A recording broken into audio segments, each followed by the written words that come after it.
ஆமென். அல்லேலூயா. நீங்க அவர் ராஜ்யத்தை தேட ஆரம்பிக்கும் பொழுது நீங்க மனமுகந்து என்ன பண்ணுவீங்க? போறப்ப ஒரு 4 குழந்தைங்க ஏழைங்க நிக்கிறாங்களா, அவங்களுக்கு என்ன பண்ணுவீங்க? ஏதாவது ஒன்று வாங்கி கொடுப்பீங்க. ஆண்டவரே, நல்லா கவனிங்க, நான் போயிட்டேன், நான் ஹோட்டலில் உட்காந்து சாப்பிட்றேன், எனக்கு யாராவது இலவசமாக வாங்கி கொடுத்தாங்கன்னா இந்த ரோட்டில் கிடக்கிற 4 பிள்ளைங்களுக்கு நான் சோறு வாங்கி தரேன் ஆண்டவரே அப்படின்னு வேண்டிக்கிட்டேன்னு அர்த்தம்.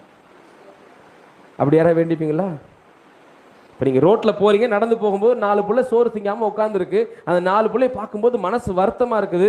இருந்தாலும் கையில் 100 ரூபா தான் இருக்குது. கடைக்கு போனால் 100 ரூபாய்க்கு தான் சாப்பாடு. அந்த 100 ரூபாய் சாப்பாடு, ஆண்டவரே இந்த 100 ரூபாய்க்கு எனக்கு யாராவது கொடுத்துட்டாங்கன்னா அந்த 100 ரூபாய்க்கு கொண்டு வந்து நான் இங்கே கொடுத்துட்றேன். இது என்ன? கொடுத்துட்டு போய் பாரு. ஆமென். அல்லேலூயா. விசுவாசம் என்ன தெரியுமா? இதை கொடுக்குறேன், இந்த 4 பிள்ளை பரவாயில்ல, நான் சாப்பிடாம இருந்தால் பரவாயில்ல, நான் ஒரு வேளை தானே சாப்பிடாம இருக்க போகிறேன், இந்த பிள்ளைக்கு கொடுக்குறேன். 4 பிள்ளைக்கு ஆளுக்கு 25 ரூபாய்க்கு ஏதாவது ஒன்று வாங்கி கொடுத்து அந்த பிள்ளைகளை திருப்தி ஆக்குறேன். நான் போகிற பட்னியாக கிடக்கிறேன், பரவாயில்ல, ஆண்டவர் என்னை போஷிப்பாரு. விசுவாசிச்சு பாருங்க.